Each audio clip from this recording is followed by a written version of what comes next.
pakailah masker biasa saja, yang dianjurkan tadi masker bedah.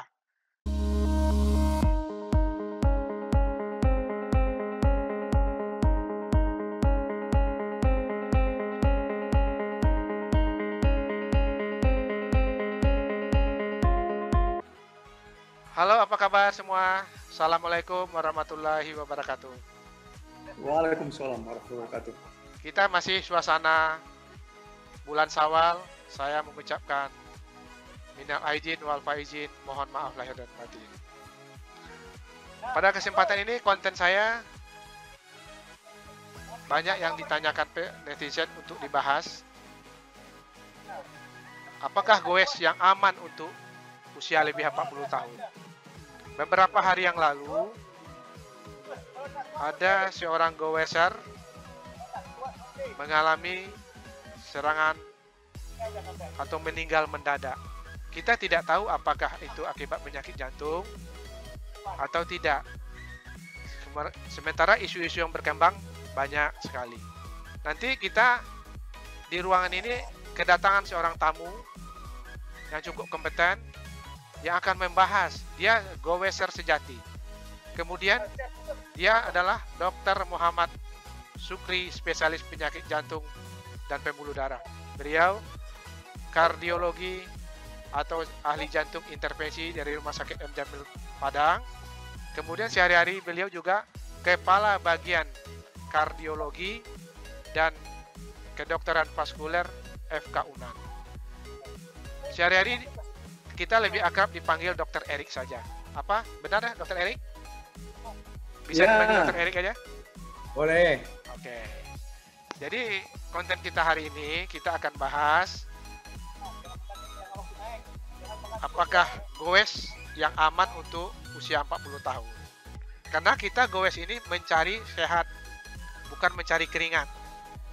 Kemudian kita kondisi saat ini suasana pandemi. Kita ingin imun kita meningkat dengan olahraga. Apakah goes ini menjadi pilihan? Sementara seperti itu, Dr. Erik. Ya, baik. Apakah itu cukup bagi tubuh kita ya dalam hal menjaga kesehatan kita?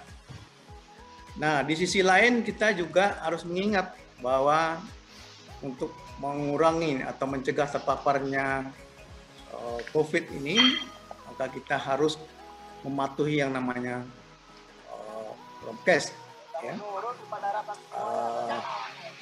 prokes ya namanya ya, sehingga dalam keseharian kita mana yang kita kita ikutin. Sebenarnya bukan kita ikutin, ya, kita perlu sehat. Kita tidak bisa cukup di rumah aja, sehingga kita perlu melakukan olahraga, ya, untuk menjamin kesehatan tubuh kita. Yang kedua, kita juga harus berinteraksi. Nah, berkaitan dengan COVID ini, maka olahraga yang kira-kira yang lebih sesuai ya, tepat, bahkan untuk semua umur ya. Dan di zaman pandemi ini adalah bersepeda atau kita kenal dengan goes. Ya. Jadi ada beberapa keuntungannya bersepeda ya. Nah, kalau kita lihat dari data bahwa penyakit kardiovaskuler itu bisa dicegah ya dengan berolahraga 3-7%. Tapi dengan catatan olahraganya ya, sesuai, terutama bersepeda ini tidak tadi disampaikan tidak mencapai atau menjadi atlet. Tapi kita pengen untuk berolahraga, menjaga kesehatan kita dan juga tentu kesehatan jiwa ya. Nah, begitu Dokter Irsad. Jadi pentingnya kita berolahraga ya di saat pandemi ini, dan dikaitkan dengan nanti kita akan bicara mengenai kesehatan jantung. Ya, jadi kalau pandemi ini trennya sekarang kan olahraganya goes. Yang ingin dicapai adalah sehat jasmani, sehatnya jantung kita. Tidak berakibat yang fatal. Apakah ada pilihan berapa lamanya kita untuk melaksanakan goes, lamanya kita goes dalam suatu waktu, kemudian apakah juga untuk 1 minggu apa ada frekuensi khusus untuk kita melaksanakan sepeda ini? Ya, yang penting dicatat bahwa bersepeda ya atau berolahraga lah secara umum. Yang harus kita ingat adalah di usia apa ya saat ini kita melaksanakan kegiatan tersebut. Katakanlah kita sudah berusia di atas 40 tahun. Ya. Kenapa 40 tahun?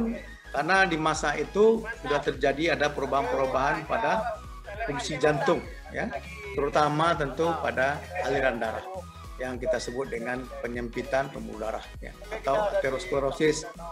Nah, tentu ya untuk mencegah yang mungkin pemirsa ya atau pendengar sekalian pernah mendengar bahwa goes ya kadang-kala berbahaya, bahkan bisa menyebabkan kematian. Ya. Kalau kita mendengar ada beberapa laporan ya bahwa ada pesepeda atau goeser itu dia mengalami henti jantung, ya. Dan di sisi lain, kalau kita lihat di era pandemi ini bahwa goes itu diharuskan dia memakai masker, sehingga timbul rumor bahwa apakah orang atau goeser ini meninggal karena memakai masker atau dia mendapat serangan jantung. Jadi untuk itu perlu kita mengetahui beberapa kiat ya, cara mencegah jangan sampai terjadi kefatalan dalam kita melaksanakan atau menjalankan aktivitas goes. Ya. Nah, nanti mungkin akan berkembang pertanyaan kita, bagaimana kita melaksanakan goes yang baik, apakah kita melaksanakan medical check up dulu ya, nanti kita akan ya seperti kembangkan yang ditanyakan tadi. Kemudian kita kan goes ini kan yang kita tuju adalah tercapainya kesehatan badan kita sesuai dengan umur kita. Apakah kita juga memerlukan pemeriksaan kondisi fisik kita, pemeriksaan jantung kita sebelum memulai goes, atau berapa kali kita harus periksa dalam 1 tahun? Demikian. Ya, baik. Jadi sebaiknya ya, begitu kita menginjak umur 40 tahun, sebenarnya kita harus melihat atau melakukan medical check up, ya. Melakukan pemeriksaan dasar untuk melihat apakah kita memiliki penyakit, ya. Sehingga kita tidak jatuh dalam keadaan yang berat atau mendadak. Ya. Umumnya orang kadang-kadang lupa, ya. Dia merasa tidak ada apa-apa, sehat saja, tapi ternyata menderita penyakit darah tinggi kronis, ya. Dia tidak tahu, ya. Kemudian dia ada diabetik, ya. Dia ada punya kolesterol tinggi. Nah, pada keadaan itu yang kita sebut dengan sudah mempunyai faktor risiko. Apakah dia sudah menderita penyakit? Nah, dalam hal ini kita perlu pemeriksaan, ya. Screening yang kita sebut dengan screening, ya. Yang paling dasar adalah atau yang paling awal kita bisa melakukan dengan kita sebut dengan treadmill test. Ya, apa yang kita dapat dari treadmill test? Yang pertama, kita bisa mendeteksi apakah fungsi jantung kita berkaitan dengan pembuluh darah terutama itu masih baik, ya. Karena apa? Karena selama beraktivitas jantung kita itu pasti dia akan meningkatkan denyut nadinya, sehingga kecukupan aliran akan terus terjaga. Bila mana ada penyempitan, nah ini akan terjadi satu kefatalan, ya. Awalnya mungkin terasa sakit saja, lama-lama bisa menjadi tersumbat, disebut dengan serangan jantung. Apalagi yang kita dapat dari data kalau kita treadmill, kita bisa melihat berapa sebenarnya kemampuan fisik kita, ya. dikaitkan dengan kesehatan jantung. Nah, ini kita lupa. Kadang-kadang kita merasakan kita tidak ada apa-apa, ya. Dan ingat, pada waktu kita melakukan goes, ya, ada beberapa teman kita mungkin dia suka ngebut-ngebut, ya, suka saling mendahului. Nah, dan situ kita lupa. Kita berusaha, kita juga mendahului. Apalagi itu tanjakan, ya. Bila mana jantung dipacu melebihi kapasitas atau kemampuannya, ya, pertama mungkin dia tidak olahragawan atau tidak terlatih. Yang kedua memang dia punya penyakit jantung. Dan ini bisa bersiko terjadi serangan jantung. Ya, itu yang paling penting. Sehingga memang perlu kita melakukan medical check up, ya, di usia itu. Untuk apa? Untuk jangan sampai terjadi kepatalan. Yang kedua, kaitannya tentu dengan pandemi ini sendiri, ya. Itu berkaitan dengan yang kita sebut dengan protokol kesehatan, ya. Itu apa? Memakai masker, kemudian menjaga jarak, kemudian mencuci tangan. Tapi kalau kita lihat dalam kita bergoes ini, yang paling penting adalah menjaga jarak, ya. Dan tidak jarang juga orang tanpa pengetahuan dia memakai masker yang untuk di rumah sakit, yang kita sebut dengan N95, dan itu berakhir dengan tiba-tiba dia tidak sadar. Nah, itulah yang perlu dipahami. Jadi yang mendasar dia tahu penyakitnya, yang kedua tahu dia cara bergoes bagaimana. Begitu juga intensitas, ya. Intensitas tadi disebutkan tidak perlu berat, ya. Bagaimana kita tahu? Ya, tentu kita bisa mengukur nadi, ya. Nanti kita akan tahu cara mengukur nadi, ya. 220 dikurang umur, kemudian kita ambil yang paling aman itu 60% dari total nadi yang kita harapkan. Jadi itu untuk amannya. Kemudian frekuensinya ya mungkin 3-4, ya paling banyak 5 kali seminggu, tapi itu total kelelahan kita. Ya rata-rata dianjurkan itu 3-4 kali seminggu, 30-40 menit sudah cukup ya untuk kesehatan jantung. Kalau memang kita terlatih, tidak apa-apa, kita lebih meningkatkan, ya, meningkatkan intensitasnya, jauhnya juga lamanya. Tapi yang sekali lagi saya ingatkan bahwa olahraga bukan jadi atlet, tapi prinsipnya untuk fun, ya, relax, bersenang-senang. Artinya yang kita capai di sini adalah kegembiraan. Dan dari sana kita akan mendapatkan manfaat, ya, keluarnya hormon yang tersebut dengan endorfin dan nitric oxide. Tidak sebaliknya, kalau kita jadi atlet kita tertekan, yang keluar adalah adrenalin, ya, dan itu berbahaya. Ya begitu, Dr. Irsyad. Iya, cukup jelas, panjang lebar sekali bagaimana goes ini kita menikmati. Jadi bukan terpacu seperti atlet. Ya memang seperti yang dijelaskan oleh Dr. Erik tadi, kita kalau di lapangan sering terpengaruh oleh teman kita, serasa kita masih muda saja, masih di bawah 30 tahun. Pada umur kita sudah di atas 40 tahun. Kemudian pesannya Dr. Erik tadi juga dianjurkan kita melakukan pemeriksaan, check up, supaya kita tahu kondisi kesehatan kita. Kemudian rumor yang beredar tentang pemakaian masker itu bisa menimbulkan serangan jantung waktu goes, itu berarti rumor saja ya, Dok? Ya, jadi itu kira-kira ada dua masalahnya, ya. Pertama, ketidaktahuan jenis masker apa yang dipakai. Tapi yang jelas masker N95 tidak dipakai untuk orang awam, ya. Itu dipakai untuk tenaga medis yang benar-benar berkontak dengan pasien COVID. Tapi kalau dalam keseharian cukup memakai masker bedah itu aja, masker yang tipis, ya. Nah, apa sebabnya? Karena pada waktu kita berolahraga, aktivitas kita meningkat, napas kita juga meningkat, ya. Kebutuhan oksigen kita meningkat, sementara kita tutupin saluran napas kita, ya, dengan masker seperti yang tadi disebutkan N95, masuknya berkurang, bahkan CO2-nya tertinggal dalam badan kita. Ini yang membuat kita pingsan, ya. Nah, itu berbahaya. Sekira itu harus diperhatikan yang pertama sekali. Jadi masker juga cukup menentukan dan membantu untuk kita dalam goes ini ya, Dok, ya. Jadi pemilihan masker yang tepat itu akan menjaga kondisi kesehatan jantung kita waktu gowes. Apakah ada tip-tip khusus untuk kesehatan kita, Dok?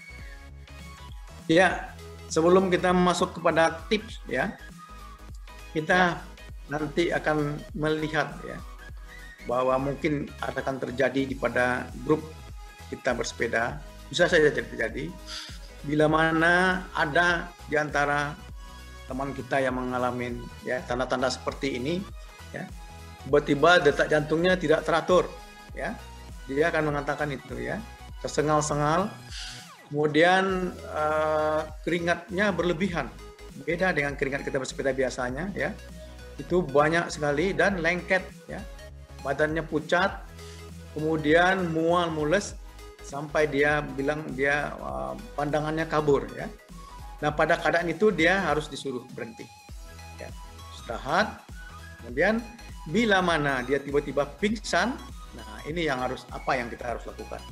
Nah, pada keadaan itu bisa dua keadaan yang berbahaya ya, bisa karena henti napas, bisa karena henti jantung. Biasanya bisa terjadi karena henti jantung atau napasnya ya. Nah bila ini terjadi, apa yang kita lakukan? Yang pertama ya, kita telentangkan dia, kita longgarkan pakaiannya, kemudian kita periksa kalau kita bisa memeriksa nadinya ya. Karena pertama kalau dia tidak ada nadi berarti dia berhenti jantungnya. Atau kita bisa melihat gerakan dinding dadanya ya. Kalau kita ada di dekat kita bulu ya, bulu ayam atau bulu burung, kita taruh di depan hidungnya. Kalau bulu itu ada masih bergerak berarti ada napasnya ya. Kadang kita tidak melihat. Nah, kalau kondisinya tidak ada semuanya, ya itu berarti keadaan dia mengalami sekarat ya. Apa yang bisa kita lakukan? Kita tidak pernah menanganin seperti itu. Berarti kita perlu orang lain ya. Segera kita menelpon bagian kesehatan atau IGD emergency untuk cepat datang. Jangan melakukan misalnya digoyang-goyang ya, bahkan untuk membangunkannya kita agak bersikap kasar, mungkin mukul, mentempeleng, menampar ya. Pernah saya lihat video seperti itu satu kesalahan yang fatal ya. Jadi bagus dilonggarkan aja pakaiannya, cepat dibantu atau dibawa langsung ke emergency secepatnya. Karena dia jelas perlu bantuan hidup dasar yang disebut dengan BHD ya. Kita bantu napas, kemudian kita menekan di dinding dadanya untuk segera melakukan pijit jantung luar namanya ya. Untuk mengembalikan kehidupannya. Kalau dia misalnya mendadak bisa hidup kembali ya. Nah, memang itu yang diharapkan. Karena kalau sudah lewat 5 menit, walaupun nanti akan berhasil, otaknya sudah tidak bisa bekerja seperti semula. Nah, itu yang paling penting ya. Jangan kita mengabaikan waktu ya, begitu saja berlalu. Jadi kemudian tadi sudah disampaikan ya, kita melakukan screening. Ya, screening untuk tahu kondisi kita dan juga kita tahu dengan keadaan diri kita sendiri ya. Kemudian bagaimana berolahraga waktu pandemi ya. Pandemi kita lebih bagus menjaga jarak. Kemudian berolahraga di tempat yang kira-kira seperti gambar background saya ini ya. Ya. Itu udaranya bersih, ini danau atas di Alan Panjang ya. Bagus sekali, Dok. Bersih, bagus ya. Bagus. Enak, jadi kita bergembira dengan teman-teman kita. Kemudian nanti kalau kita berkumpul atau berdekatan baru kita pakai masker ya. Nah, itu yang paling penting, dan cuci tangan ya, itu penting. Kemudian ada beberapa tips yang memang kita perlukan ya supaya kita terhindar dari kefatalan atau serangan jantung. Pertama ya, minimal kita pernah memeriksa kesehatan. Itu tipsnya ya. Tidak bisa kita menganggap saya tidak pernah sakit. Itu ya, umur kita sudah 40 ya. Tidak pernah sakit atau kita hanya tidak pernah merasakan sesuatu yang ganjil. Ayah sehat-sehat aja seperti itu ya. Kenapa? Karena nanti kita tahu-taunya kita sudah punya darah tinggi atau memang sudah ada keluhan yang kita tidak begitu perhatikan, yang kita abaikan aja, seperti masuk angin misalnya ya. Padahal itu keluhan sakit dada. Kemudian sudah rutin latihan, artinya bukan baru kali pertama. Kenapa? Kalau kita baru kali pertama bersepeda mengikut grup yang udah jauh-jauhan ya, aduh, kita tinggal kalau misalnya kuat bersepeda kan tertinggal, kan kita akhirnya memacu sepeda kan, supaya kita tidak tertinggal rombongan. Ini berbahaya. Lebih bagus kita latihannya rutin ya. Nah itu yang sebenarnya kalau kita berolahraga tidak rutin itu, dadak-dadakan itu ya, menyebabkan kapasitas atau fungsional dari jantung itu tidak siap. Kalau dalam istilah olahraga namanya endurance-nya ada ya. Jadi dia tidak terlatih. Kemudian ada waktu jeda ya. Tadi disebutkan sampai 5 kali sehari, berarti bersepeda aja kita kerjanya. Tidak bagus. Kalau saya sendiri rutinnya 2 kali seminggu aja. 2 kali seminggu. Ya. Kemudian tadi ya, jangan pernah mengabaikan tanda ya. Kalau kita perlu, yang paling sederhana itu misalnya umur misalnya berapa, 50 lah misalnya, 220 kurang 50, 170, ambil 60% lah kalau memang kita tidak pernah cek ya, paling safe lah. 60% itu dosis kita berolahraga. Nah bagaimana tahu kita kalau kita sedang bersepeda ya, nadi kita berapa ya kan, itu kan berbahaya juga kita kalau menghitung-hitung nadi. Tapi saya sarankan mungkin membeli alat monitornya. Pertama untuk menentukan denyut nadi, yang kedua menentukan saturasi oksigen dalam darah kita. Ya. Dan itu mudah, sangat mudah kita lihat. Begitu kita lihat, waduh ini sudah 140 nadinya ya. Padahal dosis kita 130, kita sudah mulai mengurangi genjotannya ya. Ya itu harus kita perhatikan, jangan kita abaikan. Karena kalau dia terlewat, nah itu masalah ya. Timbullah yang tadi tanda-tanda yang saya sampaikan tadi ya. Napas tersengal-sengal. Saya kira kalau yang sudah biasa sepeda, dia tahu ya bagaimana meningkatkan intensitas, bagaimana cara mendayung, itu ada pelajarannya sendiri. Karena ya itu yang saya bilang, pasti belajar lah untuk bagaimana goes yang baik. Kemudian kalau memang kita punya masalah jantung, nah ini anjuran saya ya. Saya sekarang 56 tahun, 55 ya. 55 jalan 56. Dan saya harus juga artinya ngikut teman-teman untuk goes, banyak grup ya, ada banyak grup saya ikutin, grup dari residen saya, dari teman ngaji saya, ada grup lagi yang lain ya dari rumah sakit, dan tentu mereka berbagai ragam kemampuan ya, ada yang jago jauh semuanya. Sementara saya tahu diri bahwa saya sakit jantung. Untuk itu saya menggunakan sepeda yang hybrid. Ya, hybrid itu campur, artinya separuh tenaga, separuh lagi dibantu dengan elektrik. Nah apa-apa, kita tidak usah gengsi-gengsian ya. Kalau kita tidak mampu, kita harus di-support. Nah, itu penting. Atau memang kita beli sepeda yang ringan sekali ya, tapi harganya nggak kira-kira juga di atas makin mahal. Makin ringan mahal. Makin mahal. Iya. Sedangkan yang hybrid ini enggak. Itu ya relevan lah, apa namanya, worth it, istilah itu ya sesuai ya. Kalau kita bikin sendiri lebih murah. Kemudian jangan malu ya. Kalau memang kita tidak mampu, kita bilang sama teman, jangan kencang-kencang, dan kita harus perhatikan diri kita. Sebaiknya kita konsultasi ke dokter. Memang kalau kita tidak mampu ya. Itu makanya saya bilang umur di atas 40 atau over 50 yang paling berbahaya. Kalau istilahnya itu sudah ya, penyempitan pembuluh darahnya sudah terjadi. Berapa persennya kita tidak pernah tahu ya. Kemudian kita akan terjadi hal yang buruk. Baik, terima kasih. Sangat lengkap sekali. Jadi pesan Dr. Erik, goes kita bergembira. Jadi beberapa tip yang dia berikan tadi yang belum pernah kita dengar. Di sini, di channel ini kita dengar. Jangan memaksakan diri. Pesan yang terakhir, ukur kekuatan kita. Kalau perlu kita beli sepeda hybrid tadi ya. Hybrid ya. Jadi jangan malu-malu. Jadi kita goes jangan malu-malu. Ukur kemampuan kita. Hanya di channel ini kita dapat pesan khusus dari Dr. Erik. Sangat lengkap sekali. Pemakaian masker juga dianjurkan. Jadi kita jadi tahu sekarang tidak sembarangan memakai masker. Pilihlah masker yang tidak ya seperti digunakan yang istilahnya yang KN95 yang bikin kita pengap. Pakailah masker biasa saja, yang dianjurkan tadi masker bedah. Jadi pesan-pesan Dr. Erik yang lain cukup lengkap, saksikan terus di channel ini. Terima kasih Dr. Erik, sangat bermanfaat. Mudah-mudahan Dr. Erik tidak bosan, kita undang pada pertemuan selanjutnya. Jangan lupa, kalau bermanfaat, silakan di-share, subscribe, dan like. Tonton terus channel Dr. Irsad. Sampai ketemu Dr. Erik. Wassalamualaikum warahmatullahi wabarakatuh. Waalaikumsalam warahmatullahi wabarakatuh.